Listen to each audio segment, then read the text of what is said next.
The letter arrived on a Tuesday. Thick paper, embossed seal, smelled faintly of lavender and arrogance. I read it once. Then again. Notice of noncompliance. You are hereby ordered to remove all unauthorized structures within 14 days or face daily fines and legal recourse under the Greystone Oaks Homeowners Association bylaws. They were talking about my workshop.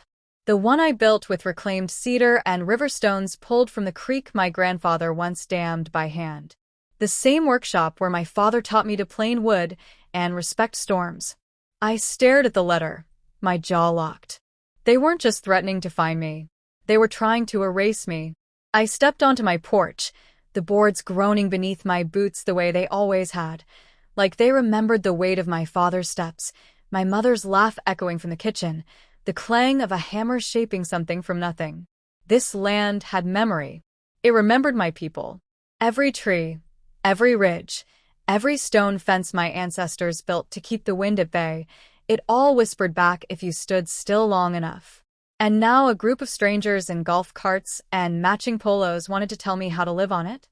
The audacity would have been laughable if it weren't so sinister.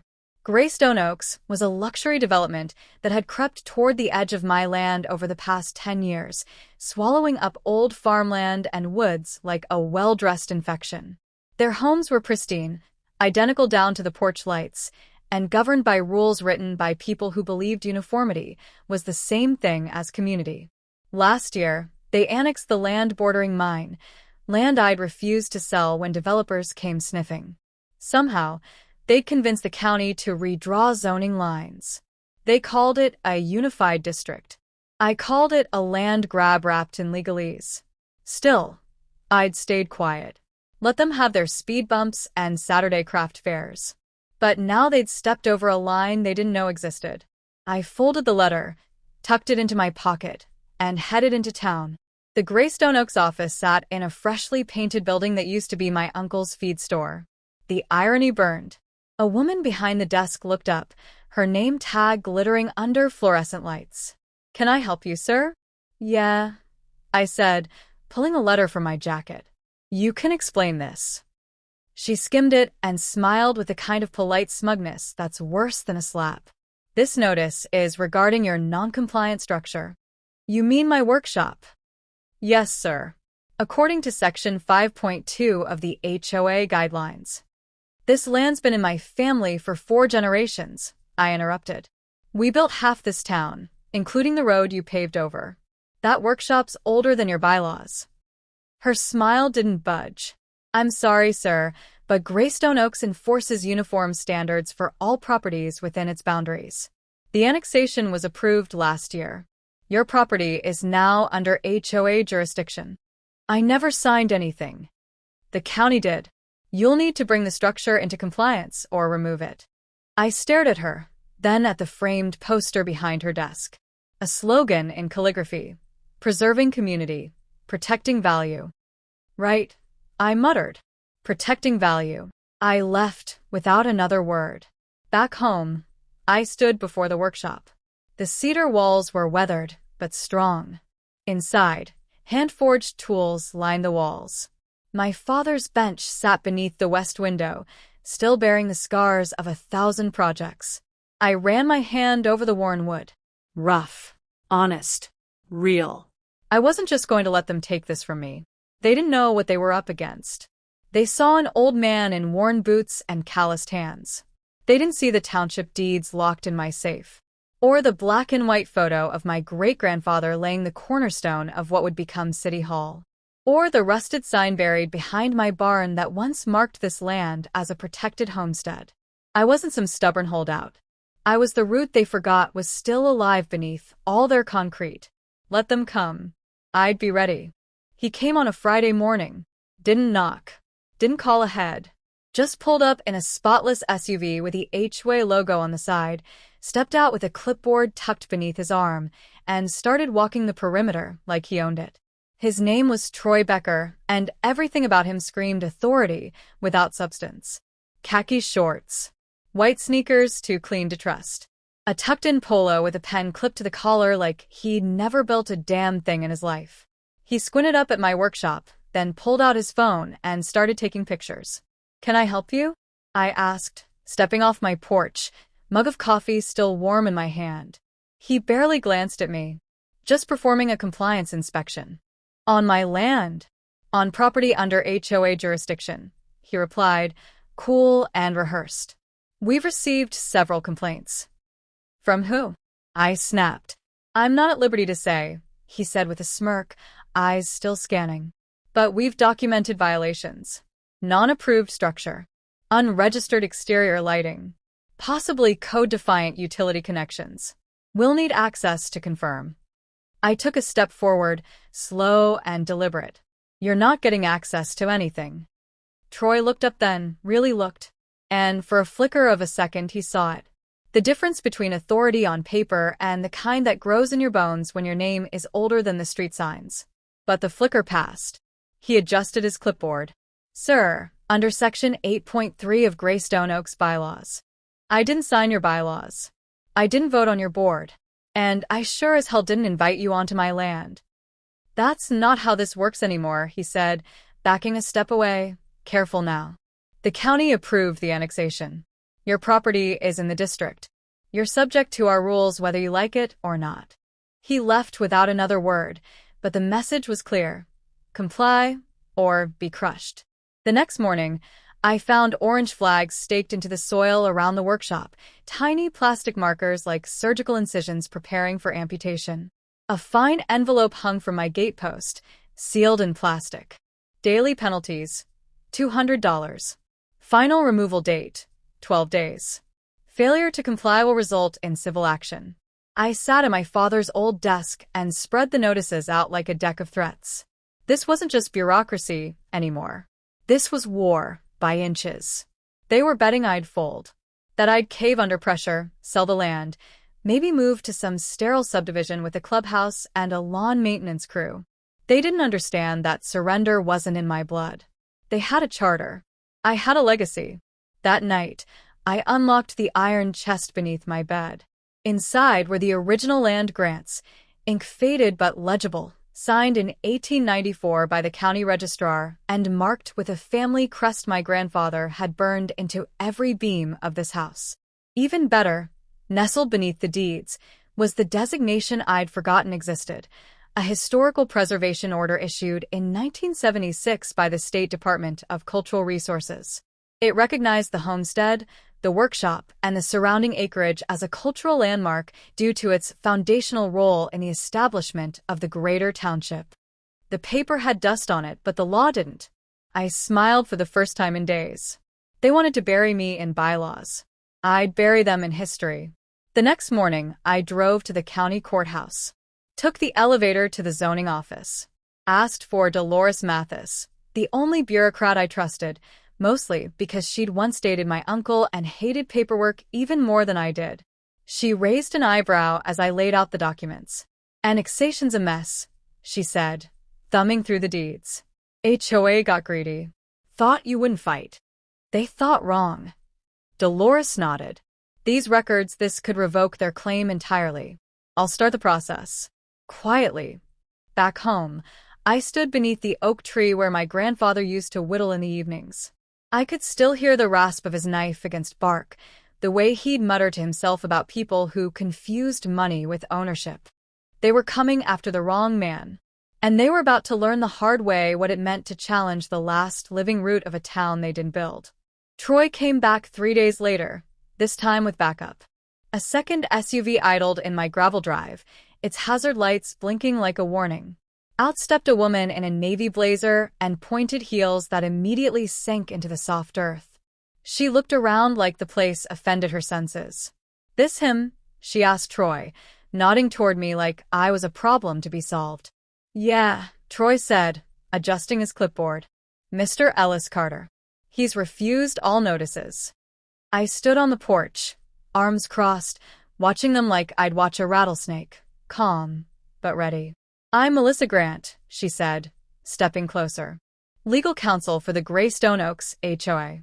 We're here to issue a final warning." "Final?" I echoed. "That's generous of you." She held out an envelope, thick with typed threats. This contains a lien filing. If you refuse to comply by the end of this week, the association will begin proceedings to seize assets and enforce removal. On land my great-grandfather deeded before your HOA had a logo? That land is within our zoning district. The county agrees. I stepped down from the porch, slow and steady. You've read every zoning map, but never looked at a single root beneath your feet. Melissa glanced at Troy uneasy. Mr. Carter, we are prepared to take this as far as necessary. So am I said, pulling a folded sheet from my back pocket and handing it over. Historical designation. Certified, signed, and recognized by the state. This entire homestead is protected. That workshop you keep circling like vultures? It's not just compliant, it's sacred. She scanned the paper, her expression curdling. This isn't on file with the HOA. Because the HOA doesn't have jurisdiction over history. Troy stepped in, desperate. You still violated the HOA's lighting regulations. That floodlight on your garage. It was installed by my father in 1981 to keep coyotes away from the chicken coop. If you want it removed, you'll need to take it up with the coyotes. Melissa straightened. You think this piece of paper is going to stop us? No, I said. But I think public outrage might. That night, I sent copies of the original deeds and historical orders to every local news outlet, historical preservation group, and township social media page. Then I made a few calls. First, to Charlie Dawson, editor of the Mill County Record, whose father used to fish with mine in the creek that still runs behind my barn. Then to Pastor Ellison, who once held Sunday service in my backyard when the church caught fire in '97. And finally, to every single neighbor the HOA had crossed, folks fined for having too many flower pots, kids banned from chalking sidewalks, veterans told to remove flags for being visually disruptive. They were tired of being silenced. Now they had a voice. By Thursday morning, the town had woken up. A news van parked on the edge of my property, camera crew interviewing me beneath the oak tree. The reporter held up the letter from the HOA like it was evidence of a crime scene. This land has been in my family for over a century, I told the camera. We're not against community. We're against erasure. Greystone Oaks wants to replace roots with rules. But some of us remember what this town was built on. The stories spread like wildfire. Local Facebook groups erupted. A petition to exempt my land from HOA oversight gained thousands of signatures in a day. Photos of my grandfather building the schoolhouse were shared alongside screenshots of HOA violation slips for improper mailbox height. By evening, the Greystone Oaks board had gone silent. Troy didn't show up that day. Neither did Melissa. But my neighbors did. One by one, they came. Some with casseroles, others with stories. Old Mr. Langston brought a faded photo of my grandmother tending his mother's garden. Your family's the reason I still have this land, he said, voice thick. The workshop lights glowed warm into the night. For the first time in weeks, I slept easy. But I knew it wasn't over. Not yet. The HOA had money, lawyers, a hunger for control dressed as order. But now, I had something stronger. A community that remembered. And a cause they couldn't bulldoze. The meeting was scheduled for Friday night, inside the Greystone Oaks Community Hall, a building that used to be the old mill house, before the developers gutted its charm and installed marble tile and fingerprint access. I arrived early. Not because I was eager, but because I wanted them to see me, wanted them to feel the weight of a man who didn't flinch, even when pushed to the edge. Inside, rows of folding chairs lined the room, each one occupied by a polished resident with an opinion and a complaint. HOA board members sat at a long table on a raised platform, flanked by Troy and Melissa, their composure cracking beneath the spotlight. I stood in the back, arms folded, letting the silence press down like a storm front. The board president, a man named Richard Halpern with hair too perfect to trust, cleared his throat and adjusted the microphone. Mr. Carter, he said, voice thin, this meeting is to discuss the escalating conflict between you and the Greystone Oaks Homeowners Association. You've defied multiple compliance orders, interfered with regulatory inspections, and incited public unrest. I took a slow step forward, the creak of the old hardwood floor loud enough to turn every head. Unrest, I echoed. You think this is unrest? I reached into my jacket and pulled out a thick folder, slapping it onto the podium beside me. These are the original deeds. Historical designations. Survey maps. County approvals. You think a printed violation slip overrides 100 years of blood, sweat, and memory? Murmurs rose from the crowd. Some nodded. Others just looked stunned. I locked eyes with Halpern. Your HOA tried to absorb this land like it was just another cul-de-sac. But this town doesn't belong to bylaws. It belongs to stories. Roots. Names carved into the beams of old barns and schoolhouses. You forgot who built it. Melissa leaned toward the mic, trying to regain control. Regardless of history, the annexation was legally ratified. No, it wasn't, I said, cutting her off. Because the land in question is protected under state law, and that annexation relied on fraudulent boundary lines. You overstepped, and now the county's reviewing the entire zoning map. Troy shifted in his seat. His clipboard was gone. I turned to the audience. This isn't just about my land. This is about every single one of you who's been fined for painting a door the wrong shade of blue. Every widow who got a citation for hanging laundry on the line. Every kid told they couldn't sell lemonade without a permit. They call it order, but it's just control. A woman in the back stood up. They fined me for planting wildflowers. A man next to her chimed in. They threatened to evict my mother because her wheelchair ramp didn't match the aesthetic code. One by one, voices rose. Confessions turned to outrage. The room swelled with the kind of energy that couldn't be contained by procedure. Halpern pounded the gavel, sweat beading at his brow. This is out of order. No, I said, stepping up to the table. You're out of order. I placed one last document on the table, a cease and desist letter issued by the state's Historical Preservation Board, citing unlawful attempts to alter a protected site. The HOA was now under investigation for zoning fraud and civil rights violations. Melissa stared at it like it was a death warrant. This is a community, I said softly, not a corporation. By Monday, the news had gone statewide. The HOA board announced an emergency leadership resignation. All enforcement actions against me and dozens of other residents were withdrawn. Within weeks, the HOA's power was cut down to size. New elections were held. People who actually lived in the neighborhood, real people with real stories, took the reins. And me? I rebuilt the front steps of the workshop, hung my grandfather's hammer above the door, polished the brass plaque that now sat by the oak tree, freshly installed by the state. Founders Homestead, EST 1894. The town was built on this ground. It will not be forgotten. Neighbors came by often, not out of pity, but pride. Children played in the field behind the barn. Veterans stood beneath the oak tree and saluted the flag that waved freely again. I didn't win because I shouted the loudest. I won because I remembered. Because I knew that soil and memory are stronger than ink and signatures. And because I refused to let history be bulldozed by bureaucracy.